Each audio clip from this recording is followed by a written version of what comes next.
don't know what you would like to hear, what you would like me to talk about. If you have any questions, you can ask me, or what.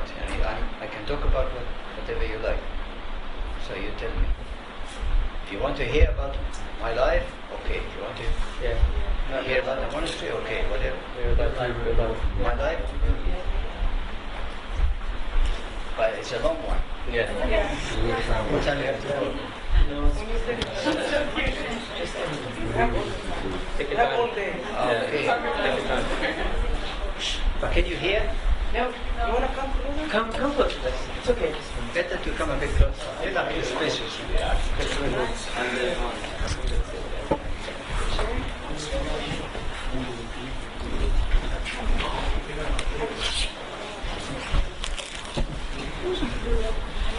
Of course, the Bible has two answers to all the problems that you have. One is the law and one is grace. Okay? You can live by law or you can live by grace. So what I want to tell you is how God said to me, I will let you to live by grace. Okay? Maybe He will not give to everybody the same grace. Everybody receives from God as much as God thinks they need.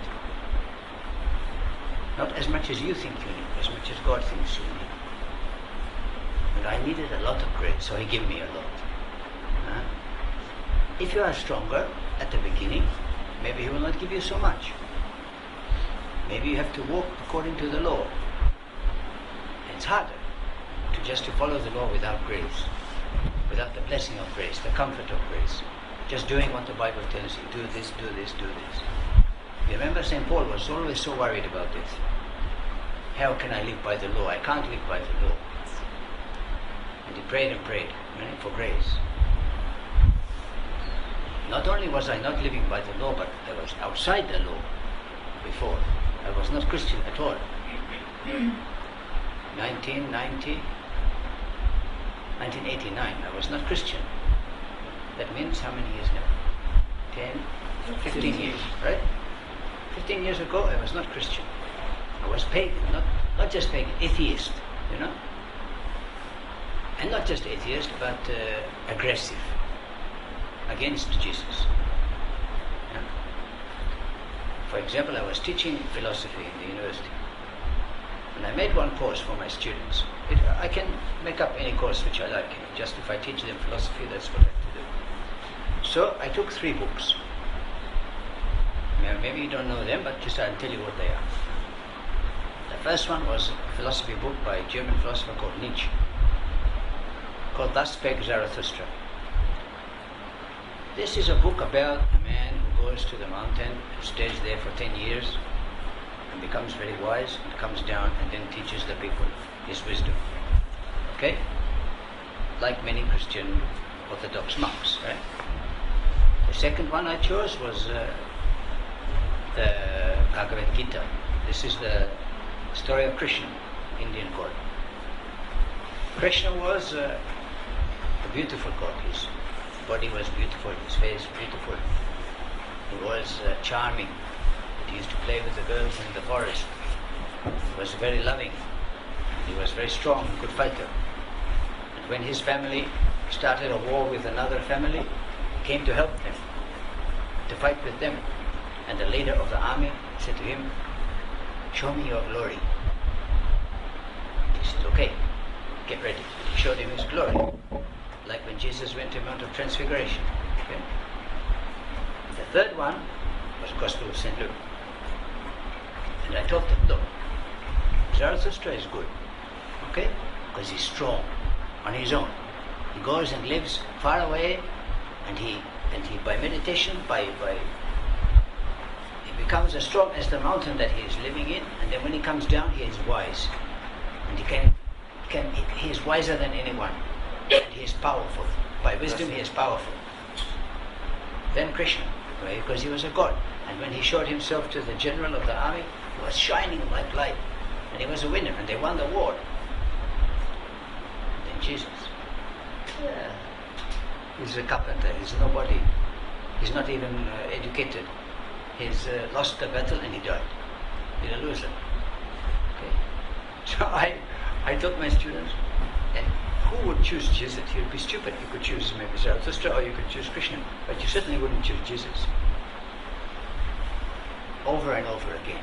Whatever philosophy I was teaching them, at whatever course, I didn't lose any moment to say, Jesus is weak, Jesus didn't win, Jesus didn't teach anything worth surviving. Like somebody who never stopped to criticize you. Maybe you know somebody like that. They just, even whatever you do is wrong. Okay? So for me, whatever Jesus did was wrong. I had to criticize him. And I was teaching other things as well, like morality. You know, leave it to see. The fathers in the desert, they say, if somebody tired, put her head on your lap and yeah. So anything which I was teaching, like morals, I said, what you want is good. You want something? Okay, take it. Don't, if you can get away with it. As much as your desire is, that much you should do. The limits of your life, your action, are only the limits of your desire. Now all of this philosophy, this is what you will find everywhere. I want this. Okay, take it. I want to be like this person. This person is great. This person is a winner. So we have role models who are leading us further and further and further away from sacrifice.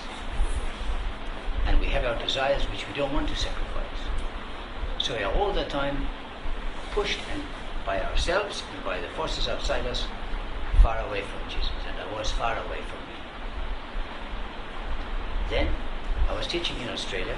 My mother and father lived in Tasmania, which is a mile south of Australia. My mother became very sick. My father called me on the telephone. I was in the class.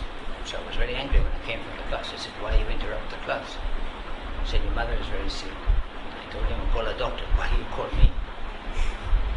So he called me after a week. He said, she's no better. I said, okay, change the doctor. Maybe this doctor, no. He called me after a few more days and said, she's dying.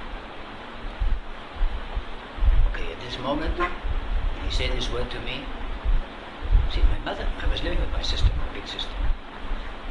She was teaching psychology and I was teaching philosophy at the same university. My mom used to write us letters every week. My sister take the letter and read it, give it to me. I take it, put it in the rubbish. Didn't read it, because every week it's the same letter. Yeah. Such unloving, and my heart was hard. You know, in the Bible it says, these people, they have a stiff neck. God said to Moses, I had like that. I was very, very self-centered, concentrating on what I wanted to say. When my father told me that my mother was dying, I didn't know how to find the meaning of this word. What does it mean that she's dying? I don't believe that she's dying. I couldn't accept it. He said to me, you have to come. It was wild. I couldn't believe that something like this can come to me. And none of the philosophy which I knew answered the death. What is the answer for death? No philosophy can give you the answer for this. So in there, my mother didn't take the medicine. She took morphine. She had cancer in all of her body. The doctor wanted to give her morphine, but she said, no, if I take it, I'll go to sleep, right? He said, yes. She said, no, I want to see my son. So she waited 2 more days with the pain of the cancer so she could see me awake. Then when I came and I sat with her some time, I was crying most of the time and just couldn't believe it. And then she took the medicine and she passed into coma. And then people started to come. People I had never seen before. They started to come to say goodbye to her. On the first 2 or 3 visitors I accepted. Then I was sick of it. Why all these people are coming? I said to my father, who are they? He said, I don't know. So I said, okay, I'll find out. So next person came, I asked him, why did you come here? Why you want to see my mother? every one of those people who came told me a story. One of them said that I can't read or write, and your mother used to come and make my tax form for me every year. Another one said that my wife is paralyzed, and your mother come and do the ironing. And every day she would go to school and teach till 3 o'clock. She never came home till 7. My sister always prepared the meal. From 3 o'clock to 7, where is she? My father, he doesn't care. He is working and he doesn't care where is she. So we none of us, we knew where she was. But now we find out she's every day going and doing something for somebody. Serving these 4 hours, every day going some house, somebody who need her. I was amazed. Why? She's got a home, she has got family and children. Why she's going to look after other people? I couldn't understand this. It's not an idea which was acceptable to me. It became more angry. When she died, and I couldn't go to the church. When the people came from the church, they said, "Don't worry, your mother is going to heaven." I remember I said to them, I don't want your heaven, and I spit on them, on the people coming from the church. Because I was so angry. After time started to go by. After 3 months, 4 months, my sister became okay. They were all sad. My 2 sisters and my brother, they were a bit sad, but after some time they became better. Because they know that she's the spirit gone. But me, no. They're still sad. Why my mother is died? Why I haven't got a mother? I want a mother. I don't suppose I missed that woman because I didn't know her so much. Long time since I spent time with her, but I wanted to have a mother. And she was dead. And I couldn't believe that I didn't have a mother. So after 1 year I was not better. I was still sad, not eating, not sleeping, angry, without understanding the death. My sister told me, "Leave the house, go away, I don't want you, I can't live with you anymore." So I went to the hospital where she died. I wanted to try to find her. Maybe somehow she's there, I can touch her spirit. But I couldn't go into the room because they were cleaning it, somebody else had died. So they said, "Go to the library, we'll call you after." So I went to the library, it was a Catholic hospital. I picked up the first book I saw, which I liked, the cover, the picture of the cover. I started to read it. It's called The 7-Story Mountain. It was the life of an American monk, Thomas Merton. It was a story how he came from atheism to become a monk. So I started to read it. First of all, he was a philosophy teacher. He was left-wing in politics, same as me. It was the books which you are reading. These books also I read. The films which he saw also, these films I saw. His mother died also. Every page, just to change the names from America to Australia, it's my life, exactly. Down to the small details. Even the places he used to go and things he used to do, same. I was amazed. I couldn't put it down. It's like someone telling you your life. You know? Can't you kill me? So I was amazed. But I kept on reading and forgot the time. It was an afternoon. Right? I finished till midnight, till everything was closed up. Hospital was shut when I finished the book. At the end of the book, he went to a monastery. Yeah. Okay, I didn't believe in God, but I was still atheist, very strong atheist. And now I was in not only philosophically atheist, but I was also very sad now.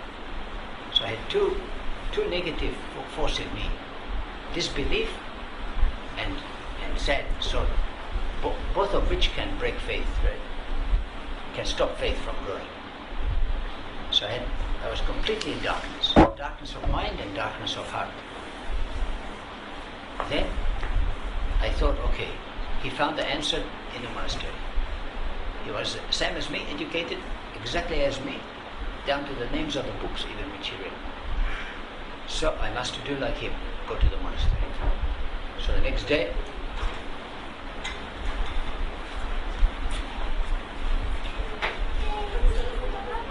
are you with you? The next day, I I opened the telephone book on the monastery, and I telephoned the first one. It was a Roman Catholic monastery. He said, hello, I'd like to come to be a monk. Yeah. He said, okay, which church are you coming from? He said, no, I don't go to church. He said, who is your father, confession? He said, no, I don't have any father. He said, okay, you don't have a confession father, you don't go to church, and you want to be a monk? Take a rest, take some time. Close the phone. Okay, let me try another one. Second one was the Serbian Orthodox monastery. Serbia, you know, in Yugoslavia. Okay, I telephoned. I said, hello, I want to come to be a monk. The bishop was bishop, I didn't know at the time, but he said, okay, come and see. So it was a welcome. Huh? Okay, so I went there. It was Saturday. Who do we pray for on Saturday? In the Becca. No. The Oashi, what is it? Pardon? Huh? The departed. The departed, right? So it was perfect for me. I arrived on Saturday, they are just praying for the dead. They came from the church and they go to the cemetery. Now Serbian people, when they bury their dead, because they always bury their dead next to a monastery. Every Serbian cemetery is next to a monastery. Okay, they make the grave in the earth with a nice headstone. Next to it they put a bench, a cement or wooden bench. Maybe another one on this side. Every Saturday after the liturgy they go there and they put food on that table and they sit and they eat. And they talk to the dead person. Like the person is still in the family, still alive. You see? I was amazed. I was sitting with the one couple, man and woman, and their daughter had died in a car crash outside the monastery. And they were very sad. But they doing the same thing and talking to her, Jenny, student, and they're talking to Jenny as if she's alive. I was really amazed that people can believe like this. So I said, okay, maybe I can somehow talk to my mother like this. Like it was a magic or a seance or something. I didn't know what it was. Really. After that, they go to the church to pray to St. Mary. This is what they do every Saturday. You know Shirene Maria in the Tesbeha? They have similar like that. 144 names of St. Mary. You are the light, you are the tower for the virgins, you are the... In Greek Orthodox, Serbian Orthodox, Russian, they have the same prayer. So they go and they pray it in the church in front of the icon of St. Mary. They had a big icon of St. Mary in this church, and it was a famous one, I found out, because it was wonder working.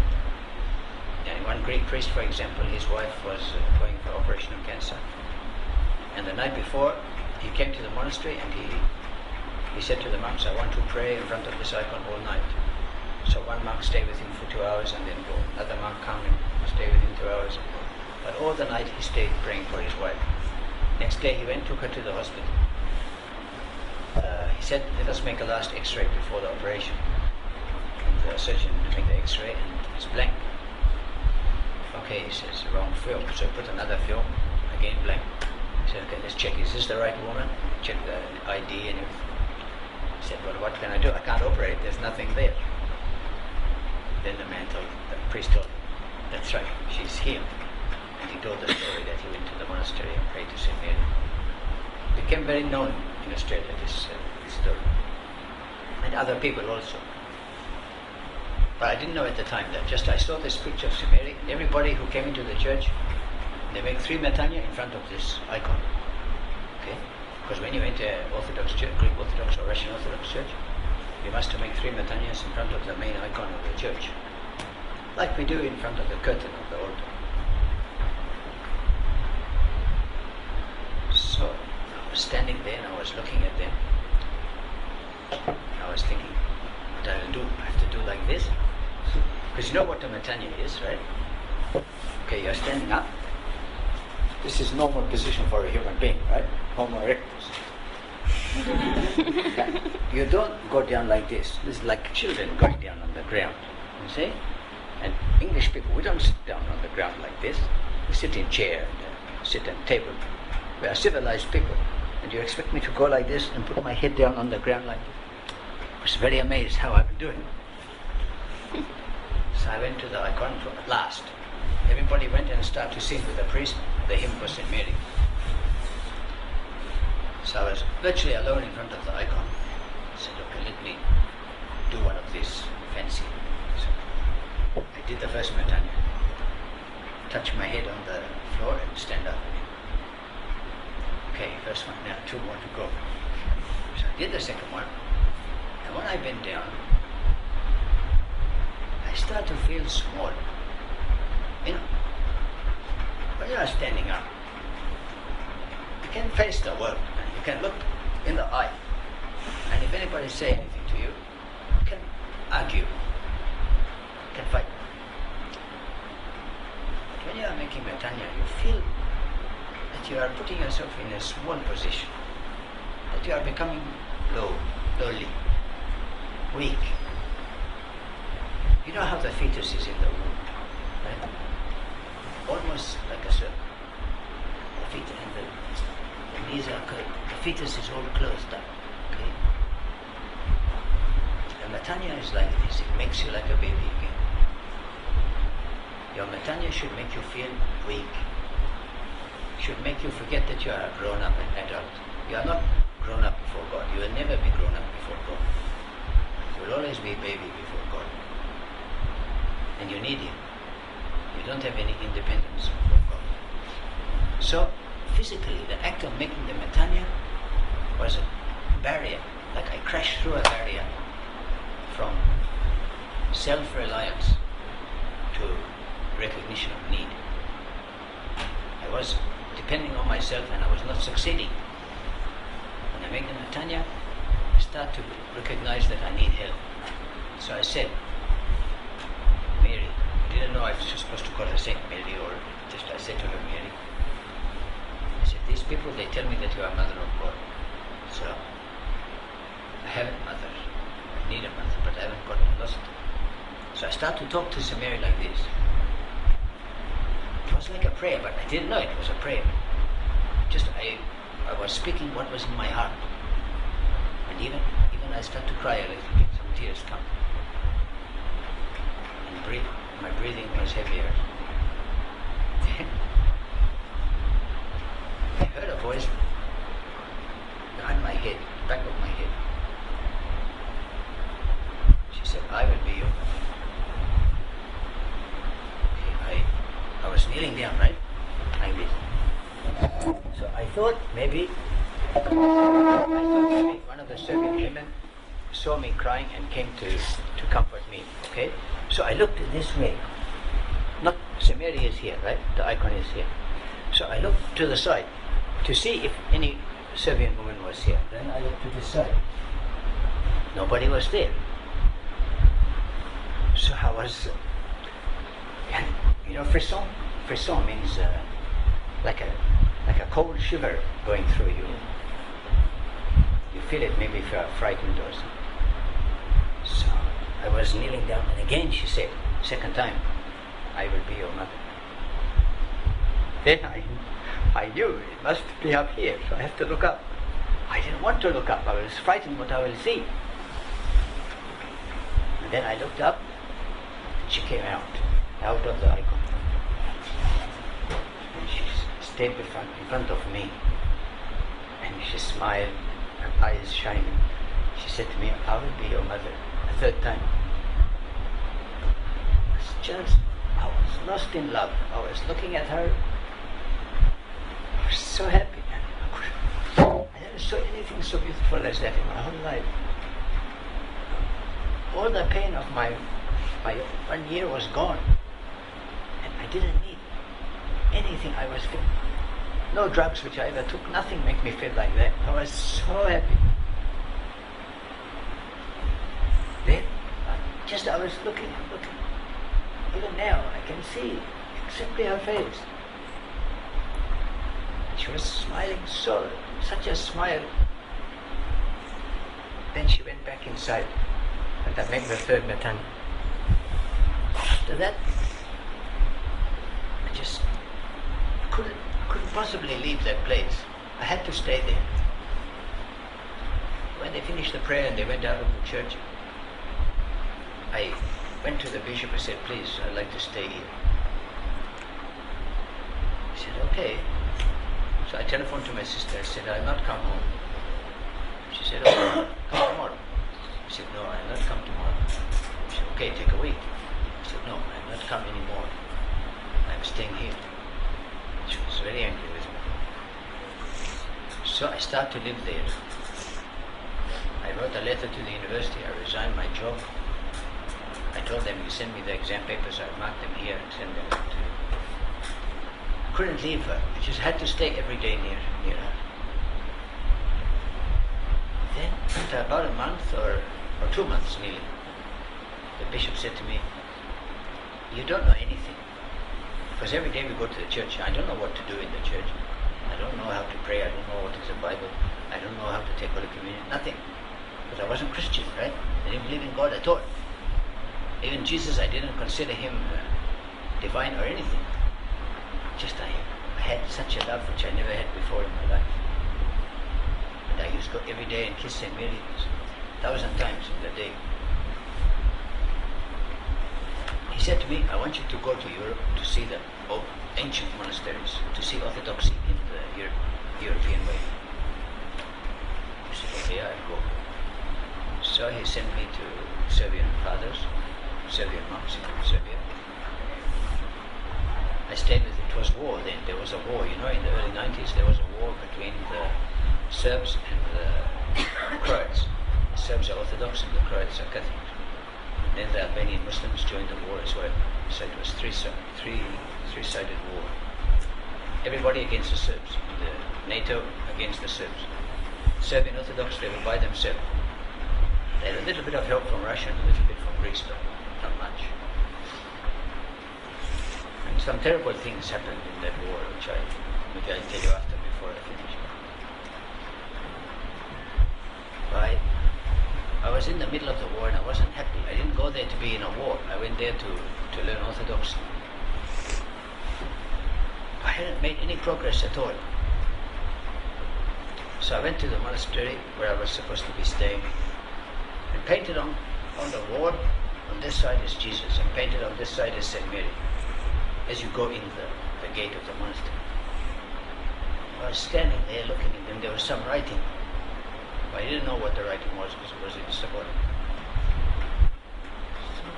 So somebody came and I was asking, what is the writing? The writing was like this. They told me what is the writing. So Mary says to Jesus, my son, forgive them. Jesus says, no, I'll not forgive them. And the second time, so Mary says, my son, forgive them. Jesus says, no, they have hard hearts, I'll not forgive them. And the third time, so Mary says, my son, for my sake, forgive them. And Jesus says, for your sake, I will forgive them. When I heard this interpretation, I was amazed. Because I thought that she was everything. Why she need to ask him? This is the crucified one.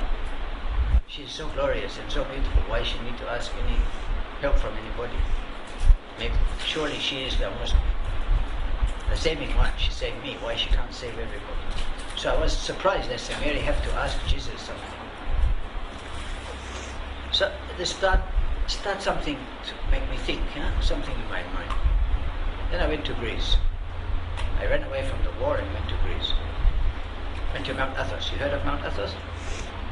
Okay, I went there. I went with some Macedonian boys who were running away from the war also. And they were going to the Serbian monastery in Mount Athos, but it's very far, the Serbian monastery, very high far in the mountain. And the Greek monasteries are near the sea, so they are much easier to get to. So I went to the Greek monastery, the first one which I did, very nice one. Philothea means love of God. I went into the monastery and I said to the Macedonian boys before we went inside, I said to them, you go, I'll ask if I can stay here. Because I wanted to go to the Serbian monastery straight away. So I went in, it was evening prayer, and the icon of St. Mary, every monastery in Lazarus has a big icon of St. Mary, which is special for that monastery.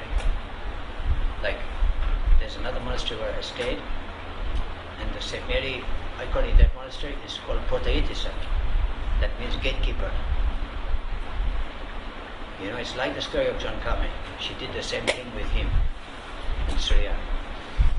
She was, one night a poor man, he was a pilgrim and he came to that monastery. This was about in the 17th century. He came to that monastery and he was from chopping wood in the forest. He said to the monk on the gate, I like to sleep here. Can you give me some bread and I'll sleep tonight? The monk said, no, you're a beggar, go. We are closed. And the man said, please, I don't have any food and I don't have anywhere to go. He said, no, you're just a beggar. And the monk put him out. So he went for a walk in the forest somewhere, and then he fell down. And he said, what can I do? And then he looked up and he saw a beautiful lady standing there. She said to him, why are you sad? He said, because she called me a beggar. She said, okay, you wait. After a few minutes she came back. She said to him, here. She gave him some money. She said, now you go and give the money to him and tell him you come to buy your food and to pay for your sleep. Okay, he was very happy, thanked her, and he went. He went to the monastery. And the monk was very angry to see him again. He said, no, I'm not a beggar. And he said, here's the money to pay for my food. Now, in Greece, you know, when they have icon of St. Mary, they put some chains around her neck. And if you give any money to the monastery, they make a hole in it, in the middle. And they put it on the necklace. They thread it on the necklace. So in every monastery you will find chains with many coins on it. So when the monk took these coins, he looked at it and he can see the hole in the coins, which is the hole that the monastery makes to put it on the chain. He went to the church and he looked, and 3 are missing. 3 coins from their place missing, empty. And these are the 3 coins which St. Mary gave to him. He said, where do you get these coins? He said, a lady met me in the forest and she gave me her money. She said, this is my money, you go and pay for yours. So the monk was treat him like a king and take him in. So every monastery in Mount Athos was like this, having many stories about the glorious protection of St. Mary for them. So this night when I arrived there, I went into the church. It was Vespers, everybody was in the church there praying. The sun was coming through the window and it was hitting the icon. This icon in this monastery, St. Mary is holding baby Jesus, and baby Jesus put his hand on her cheek and kissed her. Maybe you have seen it. It's called Plicut. The sweetly kissing one. So it's very famous icon. In French they call it tenderness. I don't know what they call it in English. It's like sweetly kissing one. Just he put his hand, even he hardly touched her but a little bit, and then he put up his mouth to kiss her. Very tender. So and the sun was shining and was hitting this icon, and she was shining in gold and so much. So I met Matanya and I said, Mom, I need a place to stay. I can't go anymore. Can you arrange for me to stay here? Maybe I can stay with you in this place. I was always talking to her. Sometimes like a daughter, sometimes like a mother, sometimes like a wife. And whatever I need, just I talk to her as I need her. So I didn't finish the words which I was saying to her. I was still talking, and a monk came and he tapped me on the shoulder and said, come. He took me to the abbot, to the rais there, and he said to me, go with Father, tomorrow we will give you the clothes, but tonight you will sleep in your cell for the first time. I didn't ask, you understand? I asked St. Mary, fix it for me, but before even I finished, they sent for me and tell me, you can stay here. So she told him, straight away go and take this one, look after him. I want to jump a lot now and tell you something from here, from this mountain. How she can protect you physically. I'll come back to the story. One night I was going in the mountain here. I go from my cave to the cave of St. Anthony to pray the Mass at midnight.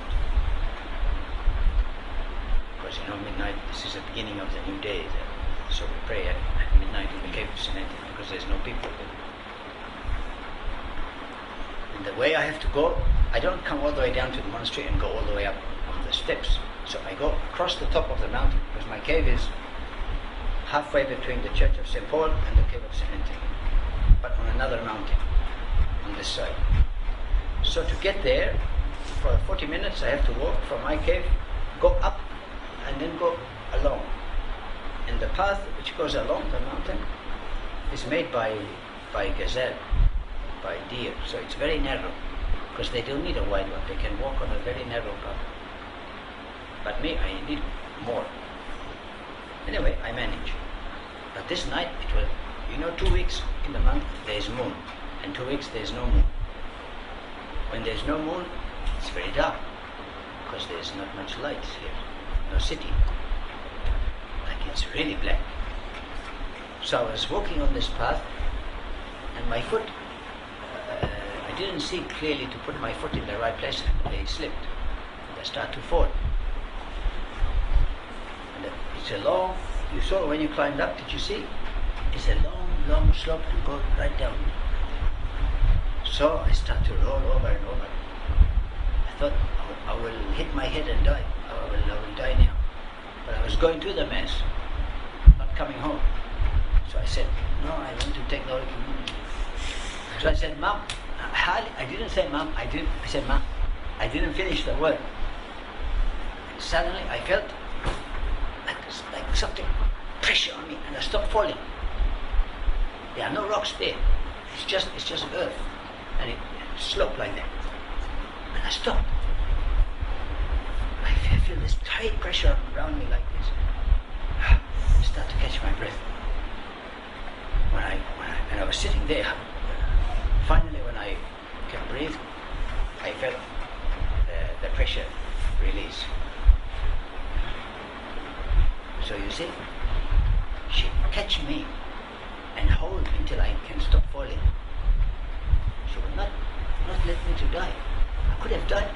Other people died in the mountain. American visitors, novice. 3 people, in the last 5 years, 3 people have died in the mountain from falling. But not me. You see? Because she would not let me die. She would protect me, even to the point of catching me, hold me. So she told to that father to accept me. And I stayed there with her for 1 year in that monastery. Now Greeks, they are very hard, not like you. And the Egyptian people, they are very, very welcoming and kind, especially to foreigners. But Greek people, they think that if you are not Greek, okay, that's your misfortune, but alright. So, especially monks. If you are not Greek Orthodox, something wrong with you. Certainly you are not going to be saved. They are a bit tough like that. So there I was, living, and I didn't speak Greek. I was trying to learn a bit, but couldn't speak at all. So after about 9 or 10 months, I was very sad, like isolated, because I wasn't. You know why I was there? I wasn't Christian. I didn't believe in God. I didn't believe in Jesus. Only I knew that St. Mary was my beloved, my mother, my everything. And I knew that if I need her, she would come to me and she would help me. But that's all I knew. It was existential. Existential. Existential means pertaining to existence, not to essence. So I had no faith. I had only experience of her. What I knew her because she came to me. But that's it. So I had nothing to support me except her. No faith, I wasn't a monk for believing in monk life. No. So I stayed there. After 9 months I became very sad. And there was one father. You know, they say about other stuff, when you go to live in the desert alone, solitary, either you become a saint or you become crazy. And this is true. And I was working in the kitchen.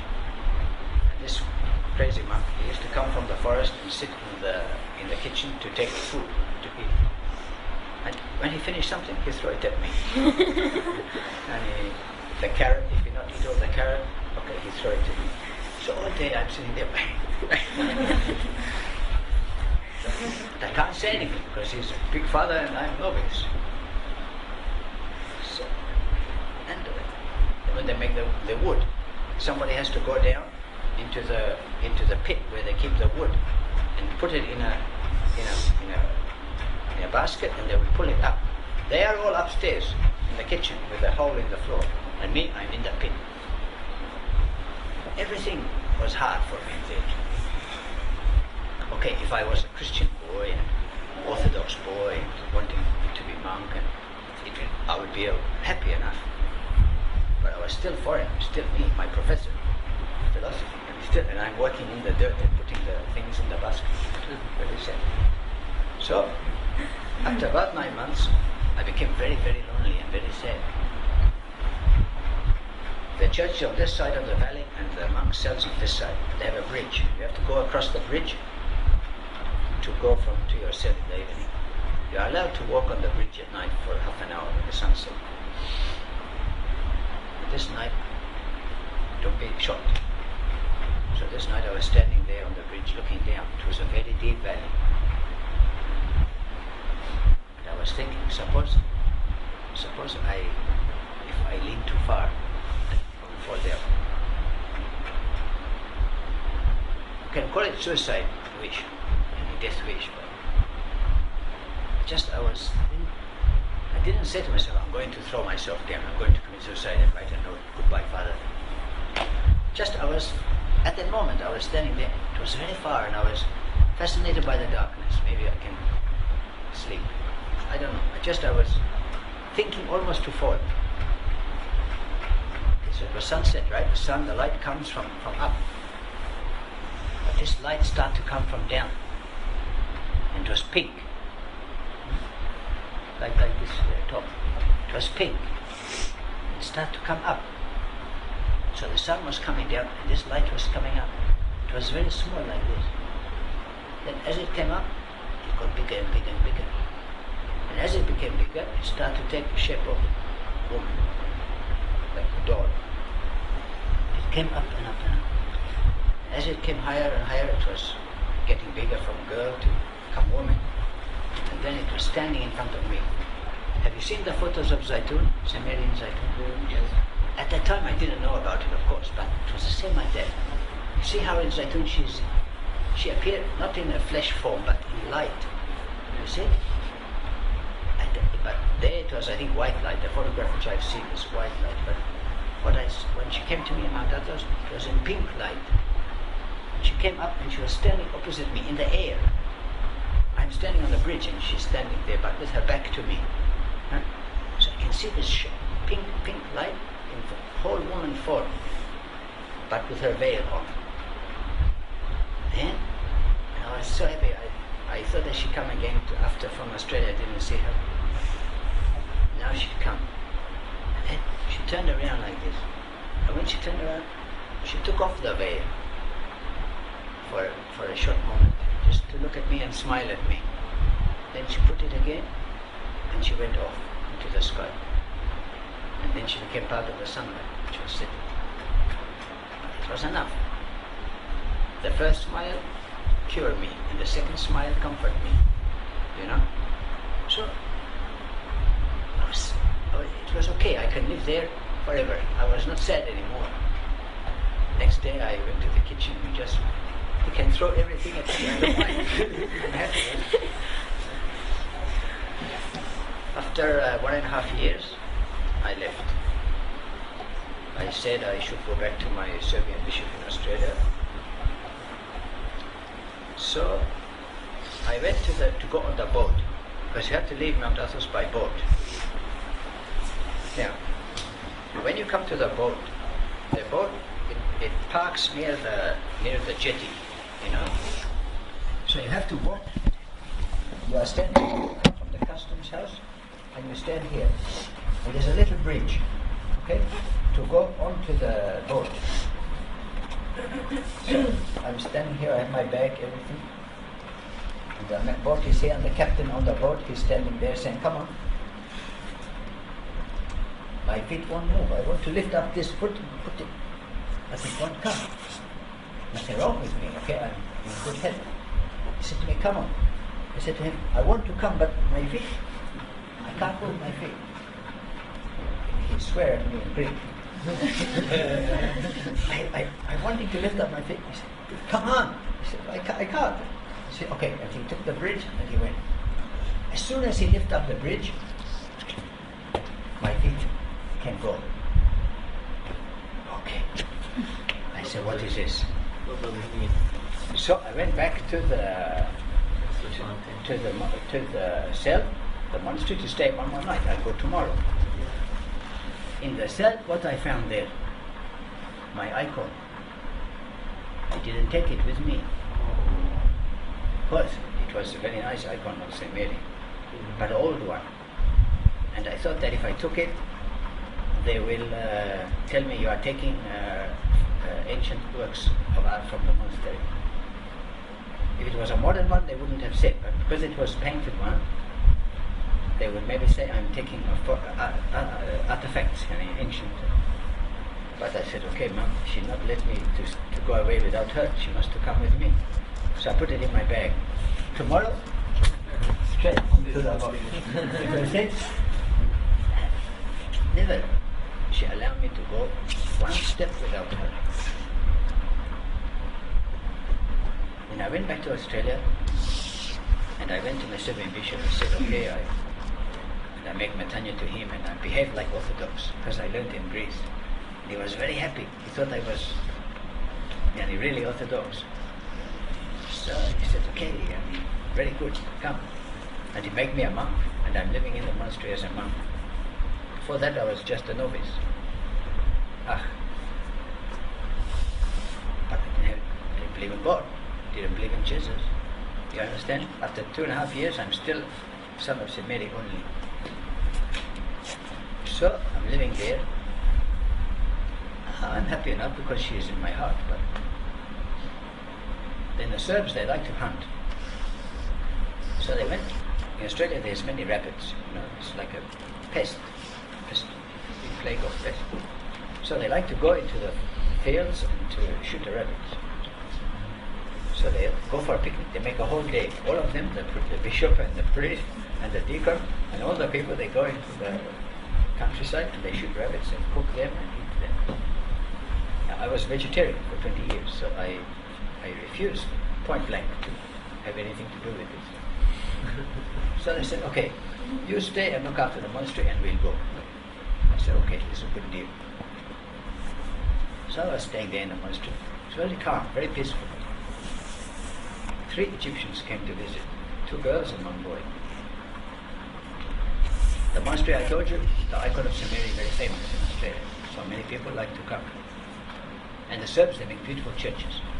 They've got very nice churches. When you go home, you go and see our Serbian churches. So beautiful. The architecture, perfect, with domes. Proportion is perfect.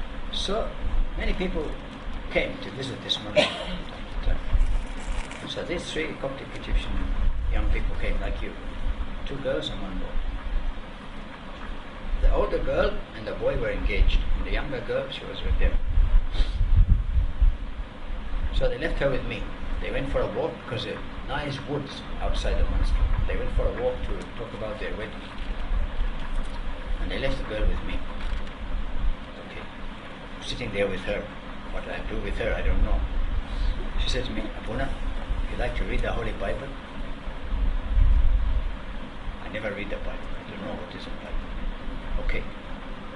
I have to do something with her, so let's read the Bible. So she took out her Bible. Fat Bible. But every page is red and black because of the black printing, and she has written in red thousands of notes, and from, I don't know, Sunday school or what. Half of the Bible is black and half is red. So she opened the Bible and she started to tell me from Genesis. She got all through the Bible. She told me, does God make an agreement with Abraham? Did he do this? God make agreement with Moses and he do this? She explained to me the covenant. What is the idea of covenant? I never thought about it before. What is the idea of the prophet? What are the role of the prophets? The people turn away from God and the prophets call them back. For 2 hours she was telling me the history of God's covenant with people, from Old Testament to New Testament to Apocalypse and to Revelation. I was just amazed. She was about 16, sitting there, a small girl like this. You know, some Egyptian girls are very small. And so I was amazed. And I'm supposed to be the father looking after the little one. She's telling me, Abuna, look at this and this. She forgot me, and she's busy explaining the whole Bible, and I'm just looking, amazed. Then the others came and took her away. Afterwards, I was wanting to know more about this. I was thinking about it. I thought, what Samari, I heard about Samari in the Serbian monastery telling to Jesus to forgive the people. It started to make some sense now because I thought about what this girl told me. So I called her by the telephone. I said, I'd like to come and talk about the Bible more. She said, welcome, Abuna. So I went to her house. And I was sitting there waiting for her to explain the Bible. She said, Abuna, we have to pray first. So she's waiting for me to pray. I don't know how to pray. So she said, Abuna, you have to penalize it with some word. So, she taught me how to pray. And you say our Father, and then tell Jesus what you in your heart, and then close, and then we'll read the Bible. After read the Bible, again we make a prayer. So she was making me Christian. I went there every week or 2 weeks for 3 months. Many times I asked her things, many times she told me a new story. Finally, I start to accept that there is something especially good in Christianity, something especially wonderful in what Jesus taught in his life. But still I was without any focus. I didn't have any way to put it into practice. Then one day she looked at me and she said, Abuna, you're not happy in your monastery. So, she made me I'm quite happy. She said, no. She said, why don't you go to the desert, to Ambatonius? I said, who is Ambatonius? Okay. It was the wedding of the other two, her friends, the next week. She said, come to me next week for the wedding. So I came there. They had the wedding. The bishop said to me, you can go, but don't dance and go into the party. Be a little bit calm. So after the church, she said to me, come with me. She put the chairs like this in a half circle this is the corner of the room. She put the chairs like this. And Egyptian mothers come and sit in the chair. They are big. They make like a wall in the chairs. And she took me behind and set me on the floor. And she had photo books from all of the monasteries, from Ambantonius, from Ambabola, from Bishoy, Abu Ma'ar. And she set me down and she started to tell me, Senaxari, Ustan Rahaban. She started to tell me who is Ambantonius, who is Ambabola, the life of them, illustrating by the books of the monasteries, the photo of the monasteries. She told me what is the life of the desert fathers, which song you sing in the beginning. She said like that. She's 16 or something. I think 16 at the time. So she was explaining me everything about the desert. I was so happy. This was really something which I was overwhelmed by this. I was taken by this. St. Anthony, how he lived in the mountains, He showed me a picture of the cave in the book and everything. And from the Bustan, there are many stories. In the Bustan, there is first of all Life of St. Anthony by Athanasius, then one or two longer passages, and then all the short sayings. Right? And she told me many of these by illustrating by the monastery books. Oh, I was really interested in this, to do like this. She said, Abuna, we make a deal. I said, okay. She said, you go to Antonius, me, I go to City Legan. I said, okay, we'll do it together. So, I said, help. She said, don't worry, Pope is coming. Pope Shenouda, he was coming to Australia to open the monastery of St. Anthony in Melbourne. There's two monasteries, one in Sydney, one in Melbourne. So he came there. She said, don't. I said to her, shall I make an appointment? She said, try. So when I telephoned the priest, I said, hello, I'd like to make an appointment to see Pope Shenouda. He said, who are you? I said, my name is so-and-so, I'm professor of philosophy at the Melbourne University.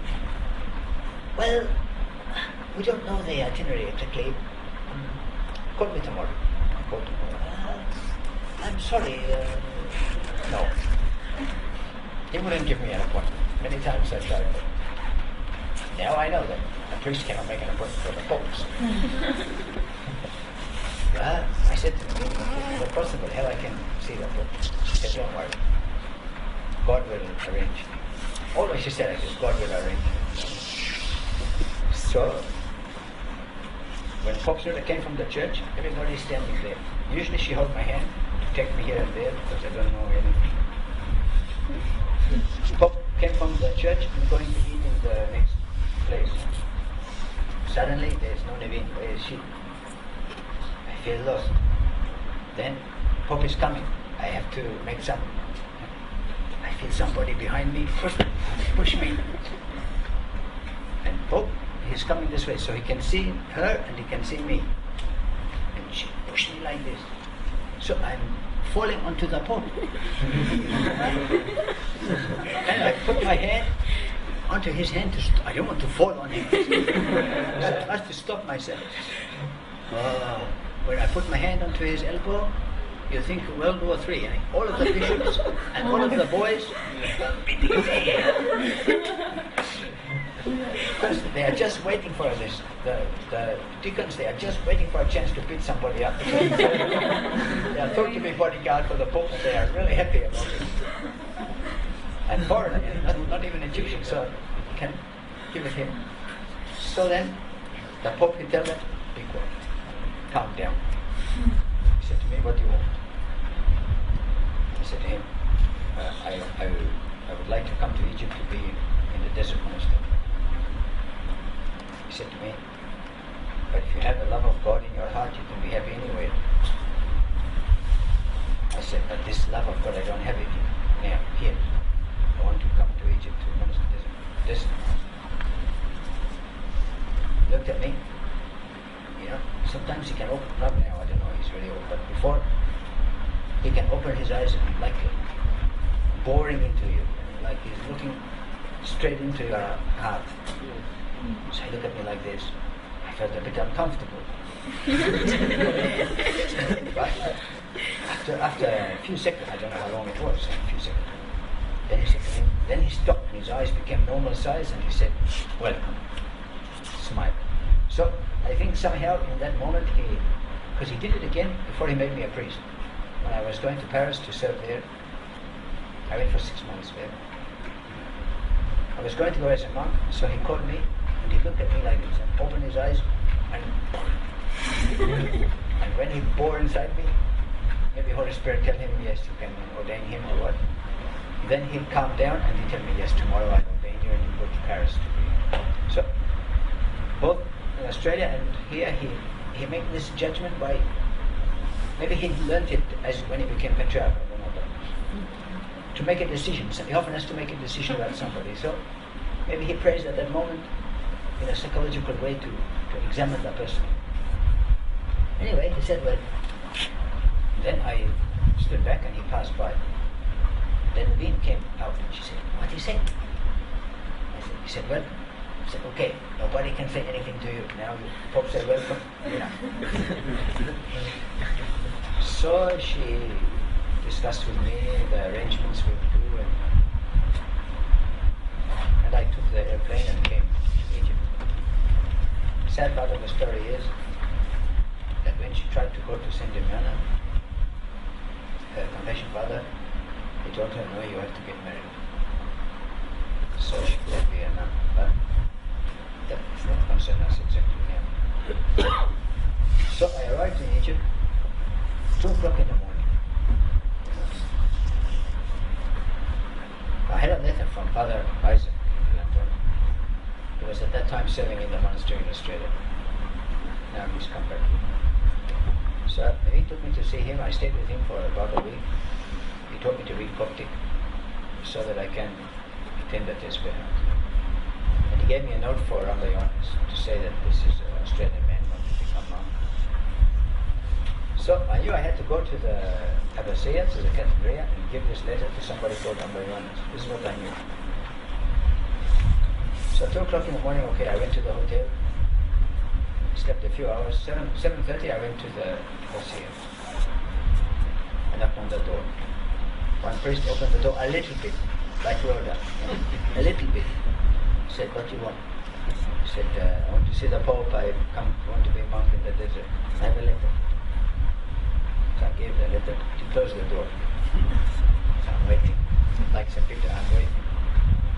And the door not opening. Okay, I bang again. Open the door. What do you want? He said, I want to be a monk and to go see the Pope and to say, okay, come in. Took me into the waiting room. I don't know, it's got blue wallpaper. I can tell you the design of the wallpaper. He put me there, 7:40, right? 9 o'clock in the evening, I'm still there. The whole day, from 7:40 till 9 in the evening, I was staying in this blue wallpaper. Many people come, stay half an hour and go, see the Pope and go. Me, no, just sitting. There was one boy, he gave me Coca-Cola. Nothing to eat, no food. But there was a crate of Coke bottles outside. I finished one. But I was getting angry, and the whole day, just waiting and waiting. And other people are obviously seeing the Pope because they are coming, even foreigners. One man was making a film on the life of saints, Egyptian saints. Another man was doing an interview about Pontius Pilate. Does the Coptic Church consider him a saint or not? In Ethiopian Synaxarium, he's a saint. He was afterwards converted. But I remember the whole day it was just passing and I was waiting. Finally in the evening I thought, what is this? It's not the way to go on, to treat somebody like this. So I went into his office. All day I've been frightened from going into the office. So I just went in and I said, what is this? And I'm waiting all day. He said, what do you want? I said, what do I want? He said, I gave you the letter. I told you I want to see the Pope to make an interview because I want to be a monk in the desert. He said, no, you can't see the Pope. He's preaching in the church. It was Wednesday, right? I said, I came 7:30 this morning. I'm waiting and I start to abuse him because I was so angry. He said, okay, wait. So he went out. I stayed in his office. I didn't go back to the blue room. I never go to the He went out and came back after some time. He said, I gave you a letter to Ambayanis.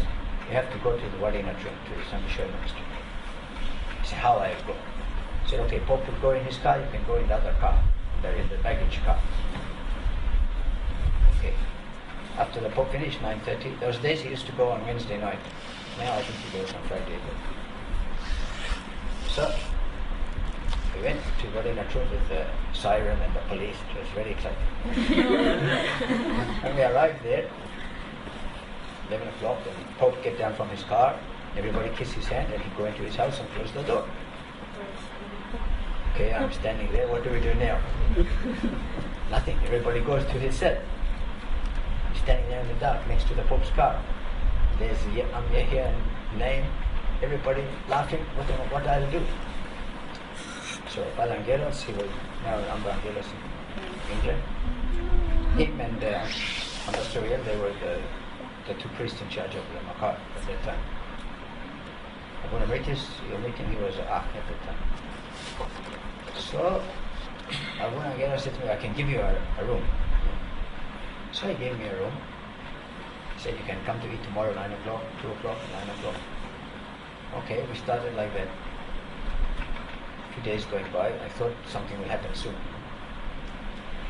A few more days, a few more weeks. 6 weeks I was waiting. Okay, 6 weeks I was staying in that room. Every day I go to the monastery, attend Tesbeha, attend the Mass, come back. Not take Holy Communion because foreign, I don't give him Holy Communion. Not Orthodox. Only I spent 2 years in Mount Athos, but no, I don't do. So, come back to the Pope's house, waiting. And every week the Pope comes, and he sees the children and smile on them, and kiss them, and sit with the mothers and the fathers, and the bishops and the priests and everybody. Me, no, nothing. Maybe he gave me his hand to kiss in the evening when he arrived. Okay, but that's it. For 6 weeks, Naveen, where are you? I'm crazy. And I had enough. Okay? I had enough. One day I saw him, after the 6 weeks, I saw him sitting outside, writing for Watani. He likes to write everything by himself, by his hand. So I was sitting there, nobody, when he's writing like this, you don't approach him and you leave him in peace. This is a rule of the Makar. Okay, you're for it. I came down, I went straight to him. No, Matanya, no kiss his hand, no, Your Holiness, nothing. You! I said, you didn't speak to me for 6 weeks. Look up at me, very surprised. What is peace to you? Welcome, Father. Come, Father. I'm still busy. Okay, we all are busy. When you're going to finish? Later. That's have a good night. 6 weeks ago. So, but I spoke to you. So I told him, That gentle girl, she is an Orthodox from Macedonia. Macedonia? Father Lazarus. welcome. Father Nasi. And she is happy to be here. Welcome. They are coming from North America to visit the monastery.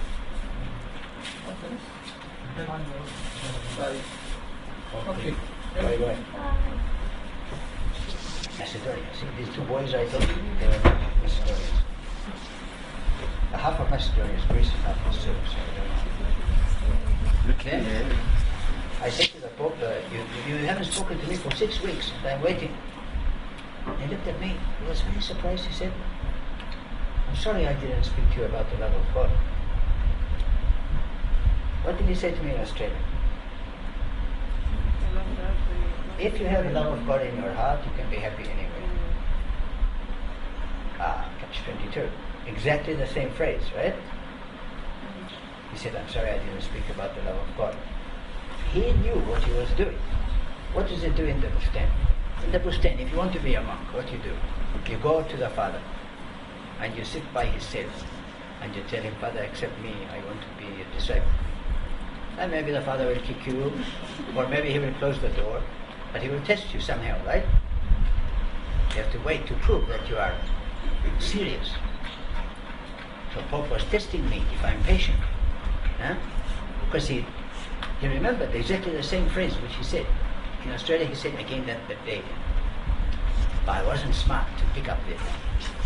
I was clouded by anger, my mind was not clear. I said to him, I don't want your God, I don't want your... You see? And then I left. I said, I'm going, and I left. He was just looking very sad. So I took a bus and I came to Cairo. Very angry, right? Sitting in the hotel room. What shall I do? Start to calm down a bit.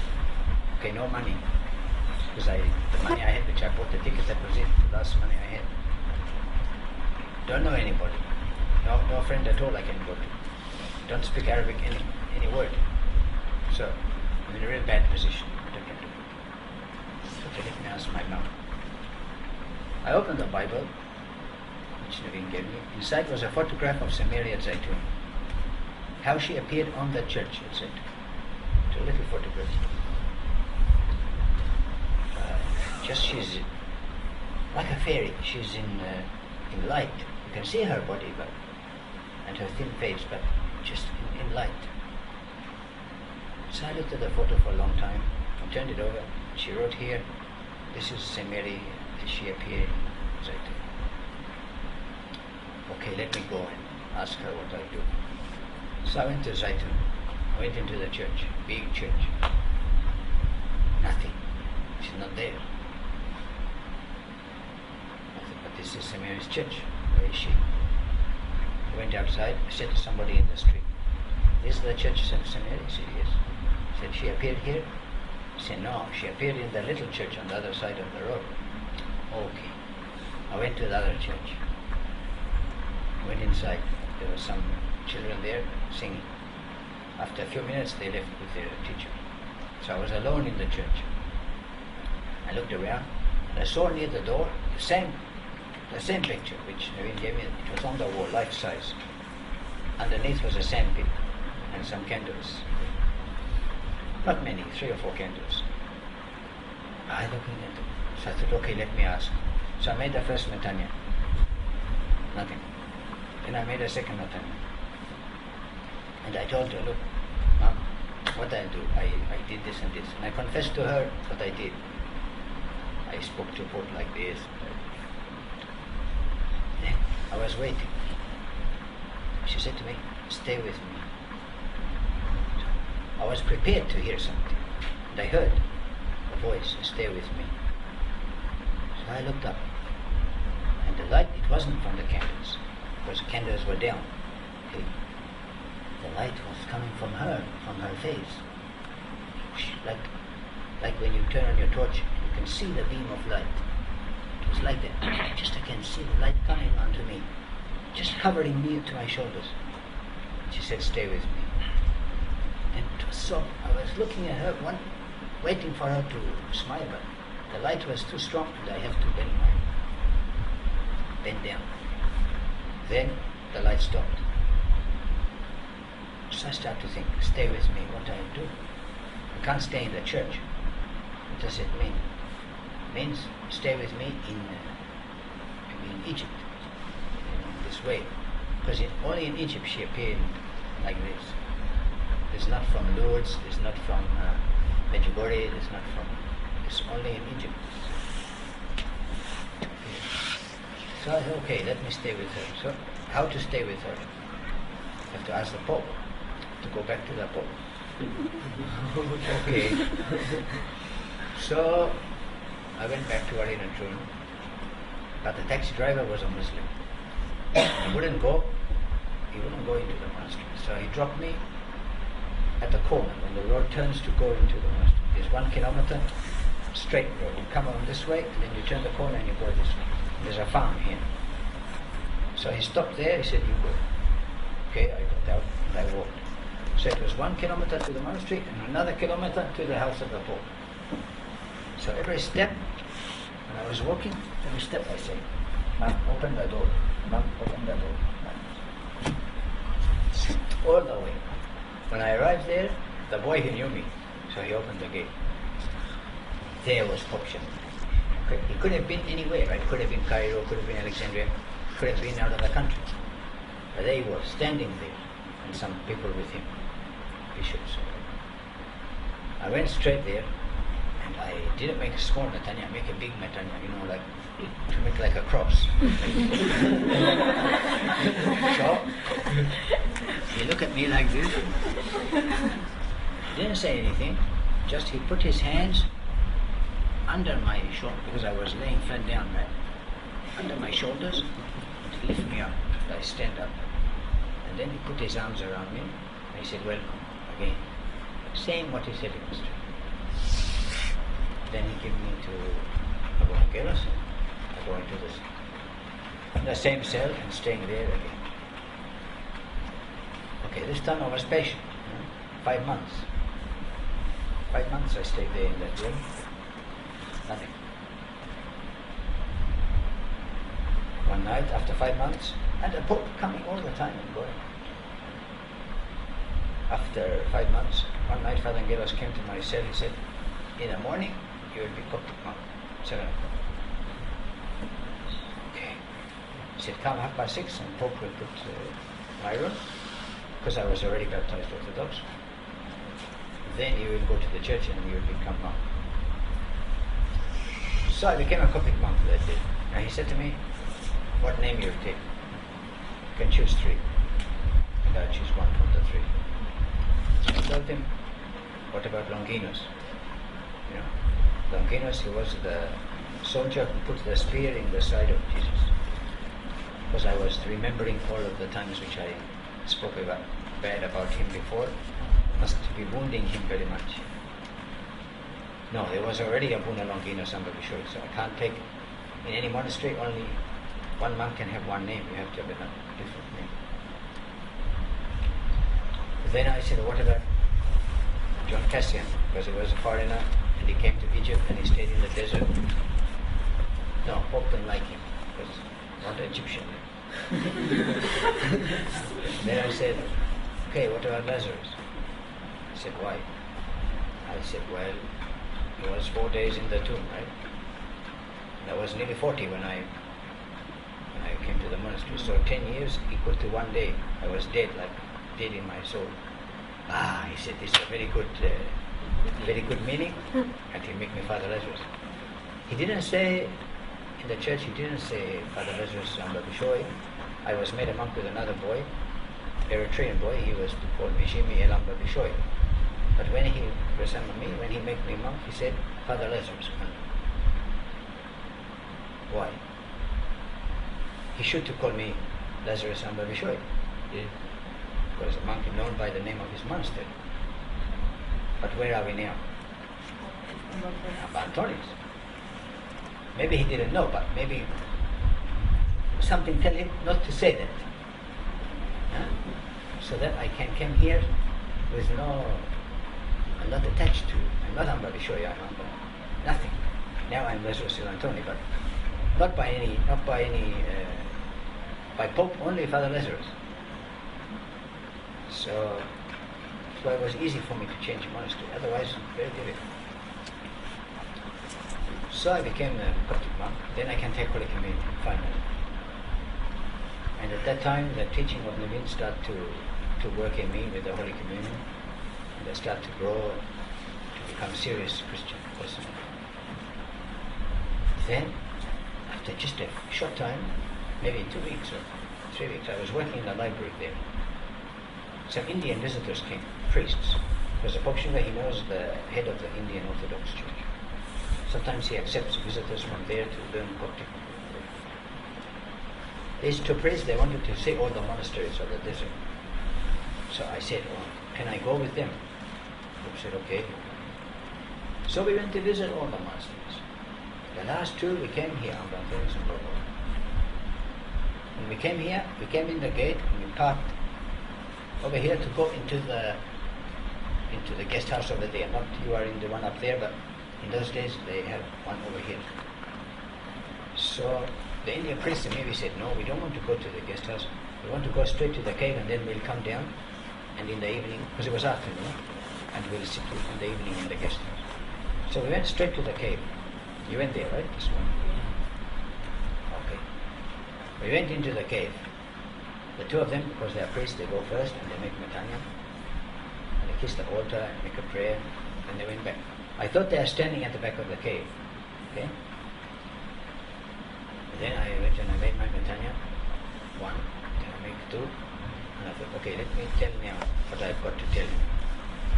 And I started to tell him, I'm Antonius, you are everything what Naveen told me, I told him.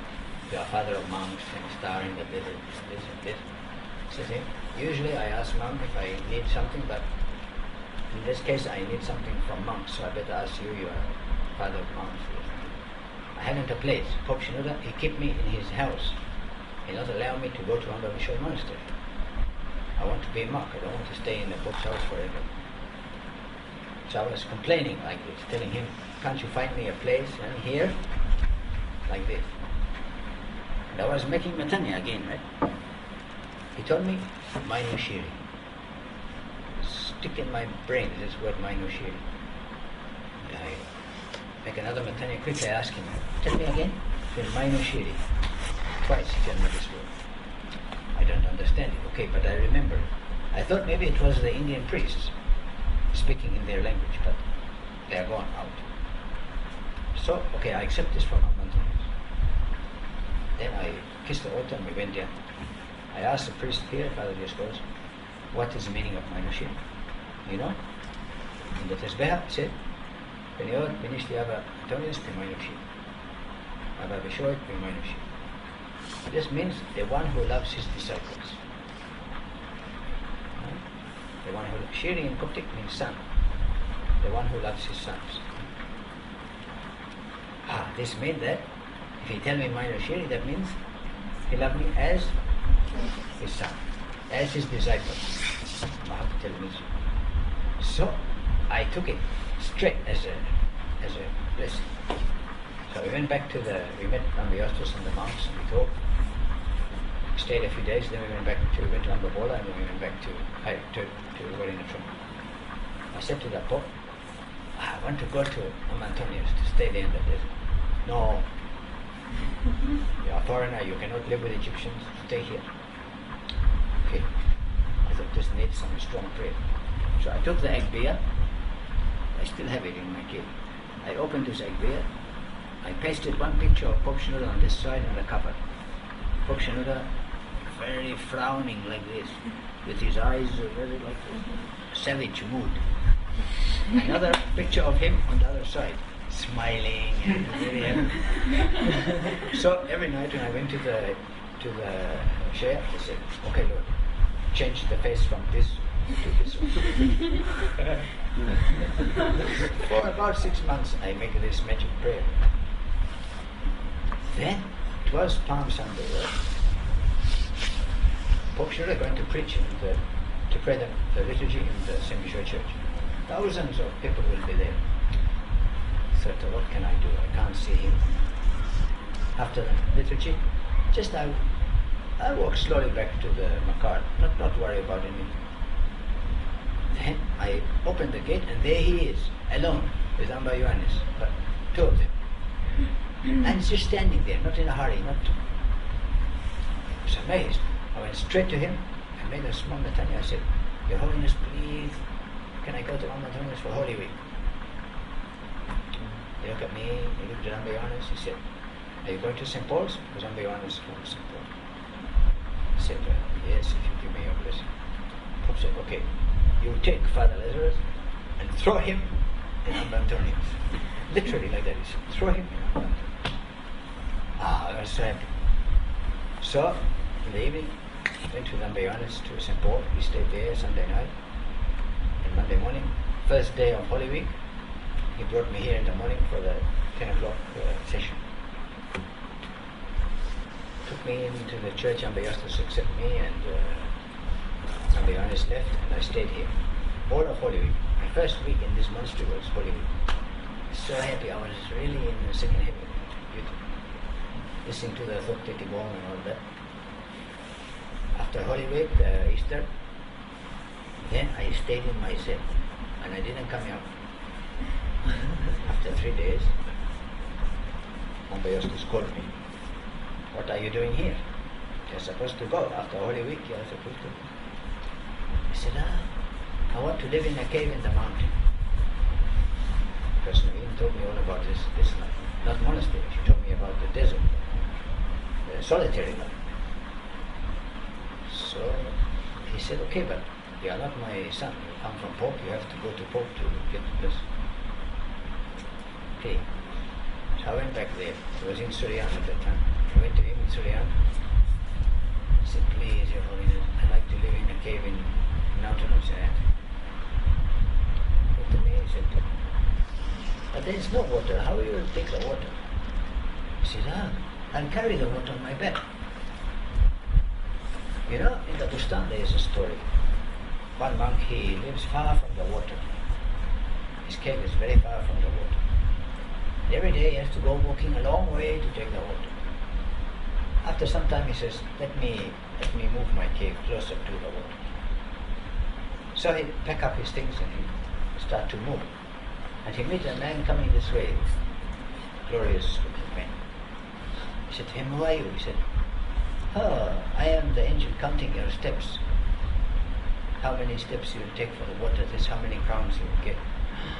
So he was so happy, the man, he took his cave farther from the water, very far. So, I was telling the Pope this story, so happy, he said, if you carry the water, you can stay in the cave, like a condition. Okay, this was enough for me. Came back here, I told Ambayostas, yes, Pope agreed. I start to look for a cave here. There's many caves down in the wadi, okay? But they are not nice because they are you are just in a sandbank. You know, sandbank here and sandbank here, and you are in a cave in the middle. I said, no, I want a cave up like some mountains, next to a mountain. No, they told me there is no caves. Then, one monk, he told me there was here in Ethiopia, called Father Musa. He stayed 1 year in the monastery. I just visited. Then he spent the 40 days of holy fast in the mountain. I can show you his cave. So he took me up there. It's in between, halfway from St. Paul Church to St. Anthony, so it's fairly high. But you have to climb up. The first, did you see my path? When you go up the steps, there's a snake path going on the side. This is the way to my place. But after the path, you have to climb.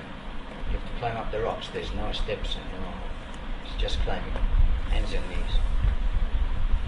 But when I got there, small cave, mature cave, I went inside. I sat down to pray Jesus' prayer to see how I feel. And I found a wooden cross there which Father Musa left. So I picked it up and I felt a shock, like electric shock, like static. And I dropped it. Then I picked it up a second time and I feel more of this shock. I put it down and I shook my hand like this. Then the third time, okay, I can hold it. And I start to think, what is the meaning of this? How this the power stay in the cross? Only can be the prayer of Father Musa. It was so strong. Maybe he was making his metanya with this cross. So I said, okay, let me take the blessing of this man and stay here. So I came down, I told Ambayostas I'd take the cave of Father Musa. I said, okay.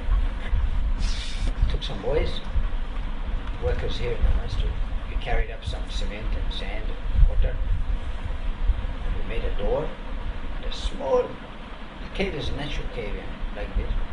Like shaped like a womb. Just like the womb of St. Mary. You see the icon? Sometimes you see Jesus in her womb, and his face inside her womb. When I'm in my cave, I feel exactly like that. The cave is just around me like that. And I'm sitting there to make my prayer inside the womb of St. Mary.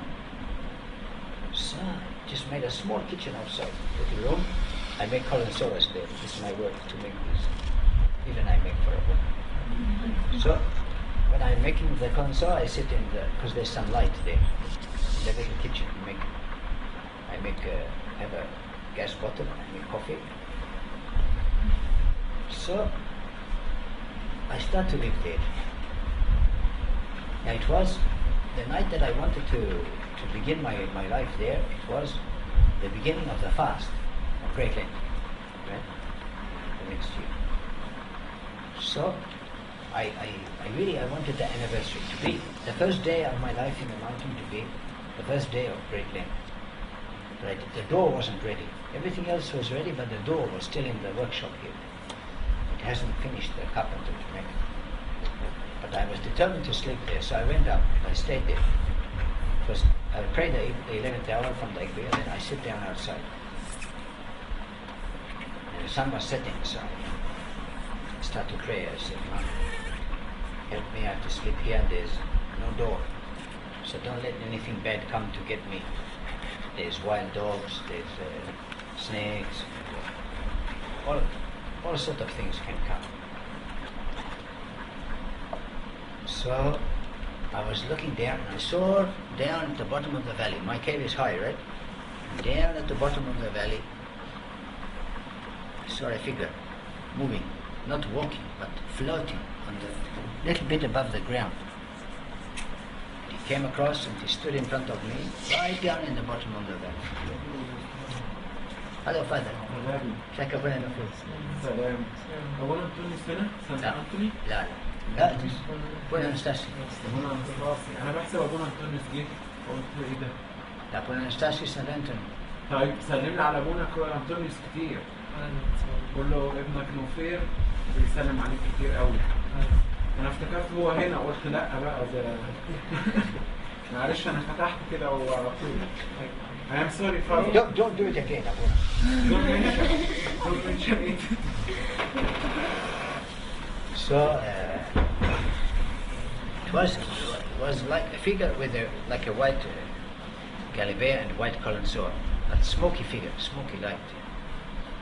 Well, I thought, what can it be? Because the ark doesn't have a colonsor, and the monk is dressed in black. So why is it white and this? But it was a smoky figure. You couldn't see much. Then he turned. When he turned, I saw a long beard. Yeah, St. Anthony, it was. I couldn't see exactly his features, but I could see the face was not old, not broken, and it's still strong, and the long beard. And then he made like this, sort of blessing with his hand, and then he passed away. So I knew that he came to bless me, my Nushiri, welcome my son to be in the mountain. Eh?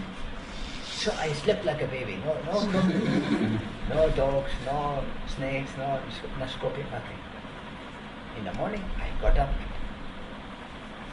started my life. I made the roof of my cave is flat. You know why? Because in the Bustan, you know, Amasara, she made her cave next to the river, and she made the top flat, the roof flat. And she made her matanias and make her prayer on the roof. And she stayed there 60 years, and she never looked at the river once. Maybe I said to her, why? She said, because if I take my eye to the created thing, the beauty of the created thing, I take it away from the creator. So, me, of course, I look at the mountain. I'm not like her, but still I make my metania on the roof facing the sky. And everything came into place. My prayer, I pray there by the hours. Like 6 o'clock in the morning, I get up and I go on the roof and I pray morning first hour. Okay? Psalm 19, what does it say? And the sun, like a bridegroom coming out of his chamber to make run his race, he starts at one end of the heaven, and I look down here to the Red Sea, and he make his course to the other end of the heaven, and I look over here to the pyramid, and nothing is hidden from the heat, or my cave not hidden from the heat. So by the place, by the wide desert, I'm reading the Psalms and I'm finding the meaning there, in front of me. You know? Then I work to build things, walls. I built so many walls in front of my cave. When you come there, you can't see. If you are down and you look up, you just see the mountain. You don't see my cave and my door. I hidden everything, camouflage. But for labor, for physical work. 9 o'clock I pray third hour. After that I make columns hour. 12 o'clock I pray 6 hour. Then I prepare for the evening, for tomorrow. Then 3 o'clock eating. If I'm tired I sleep another hour. Then 4 or 5 o'clock sunset prayer and complaint prayer. And maybe the gospel and the pieces of sotah. Then I sleep from 7:30 or 8 till 10:30. 10:30 I get up, I finish quickly the priest absolution. Then I go outside and I wait. There's a certain spot, sit on a rock. From that rock, if I look down, I can see the road at the bottom of the steps here. And Father Timotheus, he comes from the monastery, and he comes up, and just before he goes to the steps, he shines his torch. And me, I'm waiting up there, and I shine my torch. So our torch signal connecting like this. So that means that he's coming with the holy bread, with the Korban. So I go quickly up the mountain and go to the cave of St. Anthony on my side, by the mountain. and he goes up the steps. And he arrived in St. Paul. He takes 3 holy bread and give it to the boys. He keeps 3 boys with him, and 3 boys come up to me, and I pray the liturgy in the cave of St. Anthony at midnight. Finish at 2:30, go back to my cave, sleep till, if I need to finish the long psalm or any pieces from the midnight hour which I didn't finish them, and then sleep till 6 o'clock again. So, by prayer, by the rhythm of the prayer of the day, through the day my day passes like this. With the night time, out. This luna shining on me, go to the cave and pray the mass.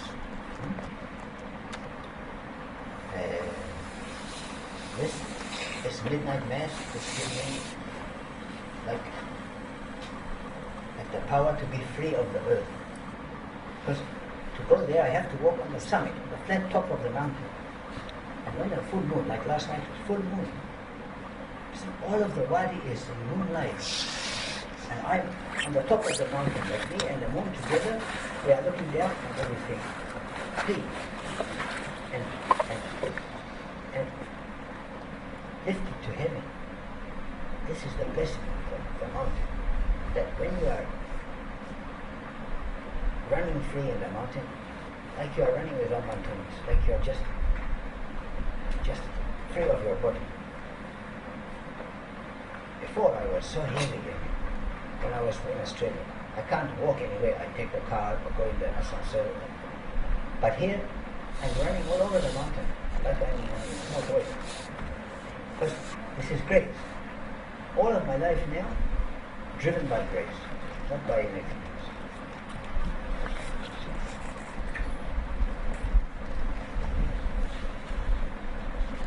Father Timotheus, he's Saidi type. When we go up the steps, he never walk on the steps. He always go on the side. I tell him, Abuna, why they make steps?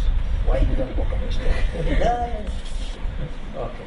Sure enough, after some time he fell down and broke his leg. And I laughed. I tell him, see, I told you. How many times I told you, Abuna, walk on the steps and you didn't. Okay, I'm not sympathizing with you, no. 3 months he had to stay here, he couldn't come. After the 3 months he feel better and start to come up to the mountain. Or tell me he's going to come. So, all of these 3 months I was staying in my cave all the night. And I was praying the Jesus prayer with the scepter, with the holy robe. I can tell you about that, but that's something else. Then, now I have to stop it. I was so happy with that prayer, so beautiful. Now I have to stop it to go out, to go to the Mass. And you know, it's often so windy. The wind coming from the Red Sea is so strong. I have to crawl on my hands and knees. I can't walk upright. Sometimes I'm suffering physically to be there in the mountain. Many times I fall down. When I come, I'm very frightened to do lacan, because when Bishop put the water here, I have to show him all my cuts. I don't like to show him my cut feet. So, it's sometimes difficult. So, after these 3 months I was a bit lazy. I said, okay, let me not go. Let me stay here. Then I thought, okay, I'll read the Bible. So I opened the Bible. What is the first? I open it like this, random. I open it like, what is the first verse I read? What? Peter, you couldn't watch with me 1 hour? Close the Bible, put on the Galilea, the rough Galilea, and I go out. Okay, I give a message, I'm going. On the way, you know what I saw? From the darkness, it's kind of black, but not exactly black, right? There's a little bit of light in it. But this night, 2 or 3 places, as I was climbing up the mountain, I saw absolutely jet black spot, like this. Like, have you seen that picture of Jesus? Like this. Yeah. So you don't see it very often, but he's praying, and his eyes are closed. And I saw his figure like this, like he's kneeling in prayer. I couldn't, just it was dark, black. So I was running towards it to see, and it moved. And it did this 2 or 3 times while I was going to the cave of St. Anthony. And then I started the Mass and the prayer.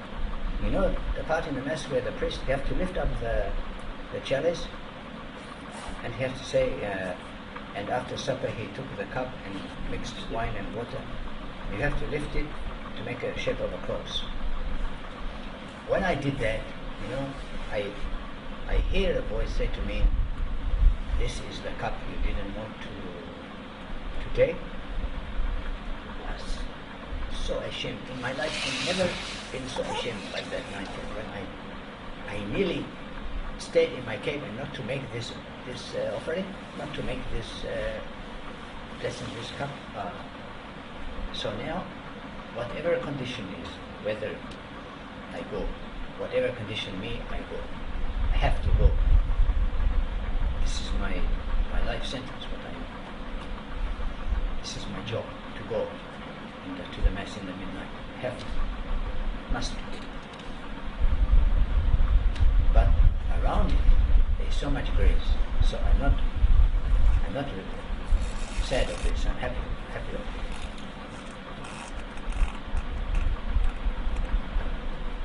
So if you have any question, this is what I'm doing now, like this, living there.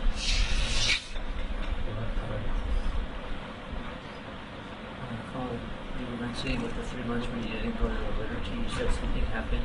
You might talk about it later.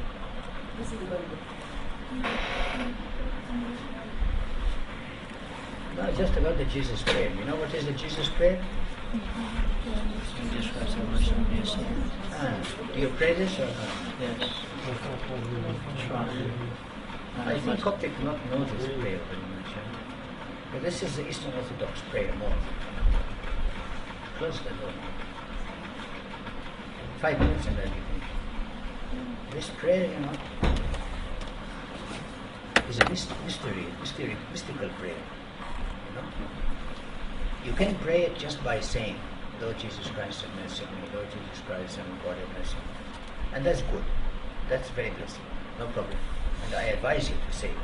And if you are driving, if you are shopping, if you are doing anything, if you are writing your study, so when you come to a full stop, you can pause and say, "Lord Jesus, have mercy on me."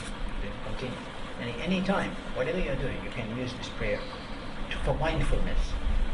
Mindfulness, to be remembering Jesus. But there's another way to pray it, which I learned in Mount Athos. Mystical way. To take you out of your body, so that you lift up your soul, like it says in the Mass, lift your hearts to the Lord, they are with the Lord. I know what is the meaning of this.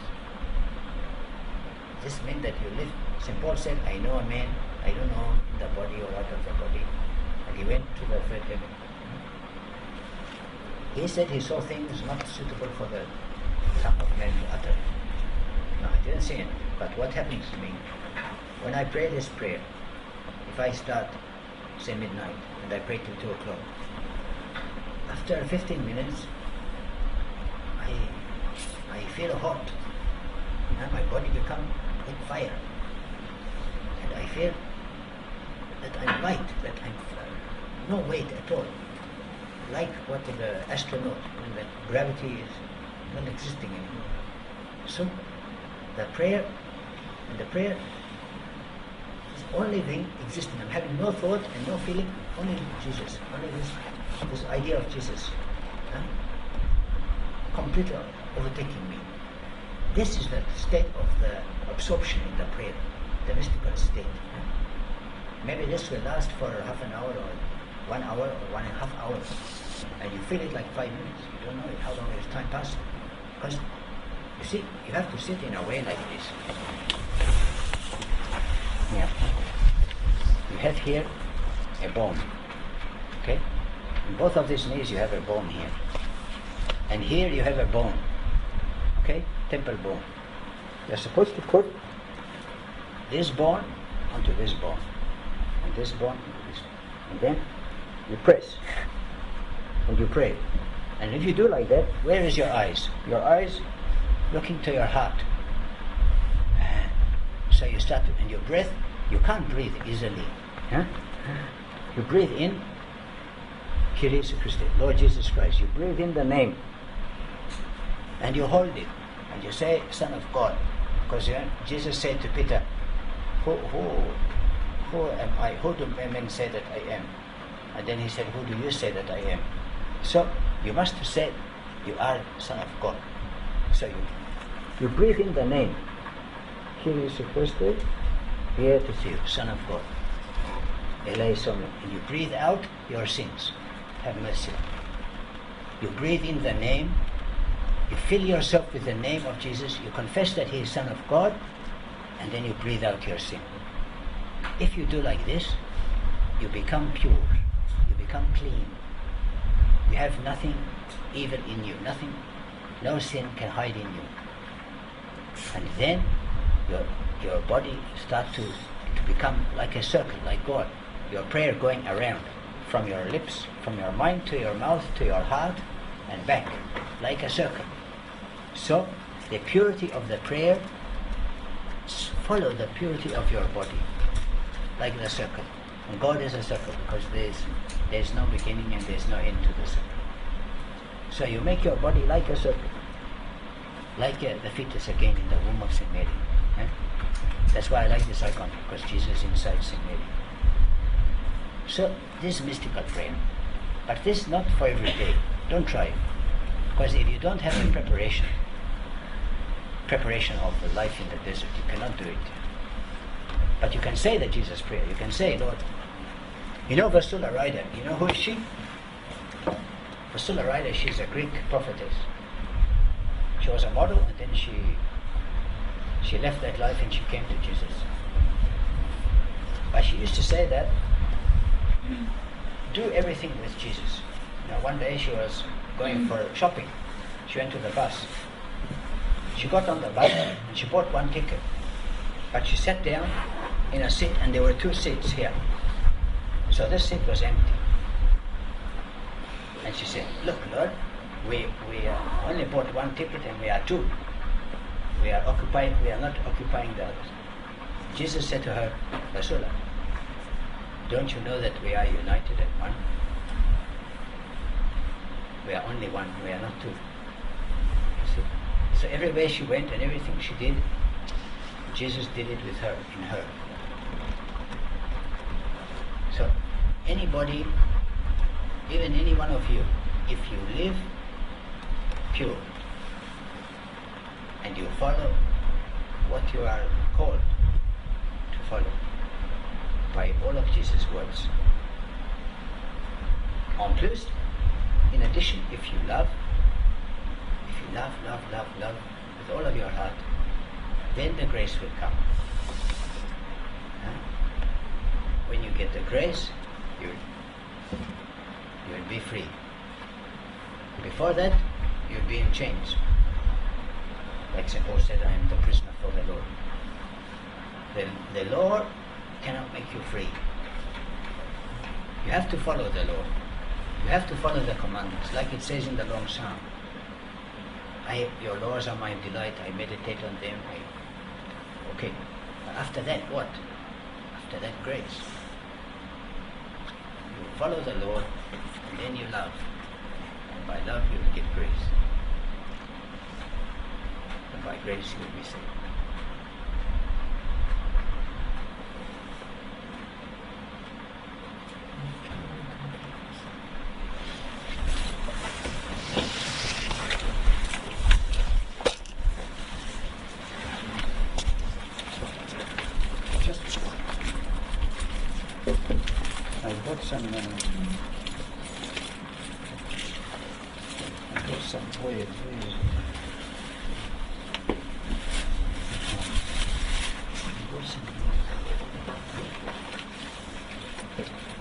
I want to say only the benediction, and I want to say for you the oil. But this oil from every icon which I saw in my life, I take some oil. So I always keep come brother. I came just in time. Yeah, just in time. So this from many different churches, many different authors, but all combined. So we take multiple blessings. Which is the East Father.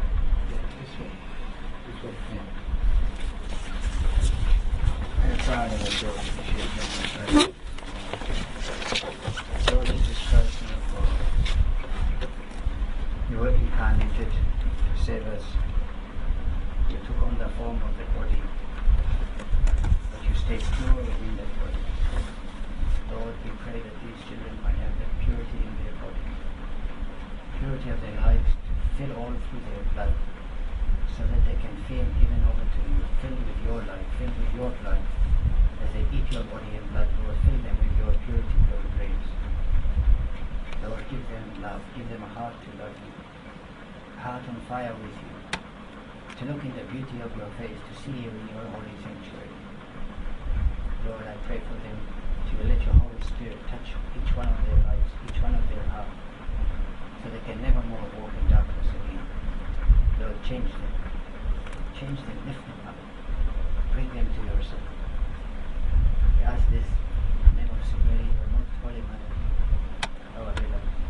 We ask in the name of St. Anthony, the father of all the desert, the father of all the mountains.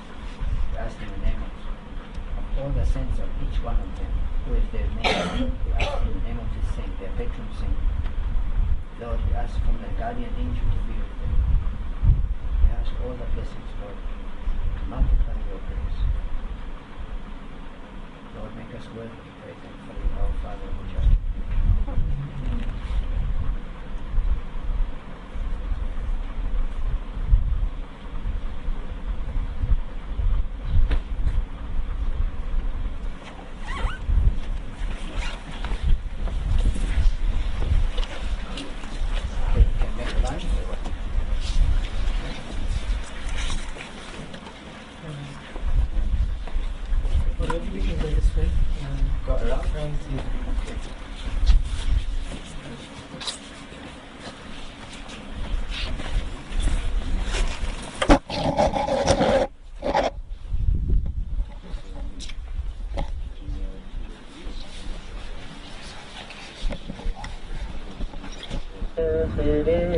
Χριστό,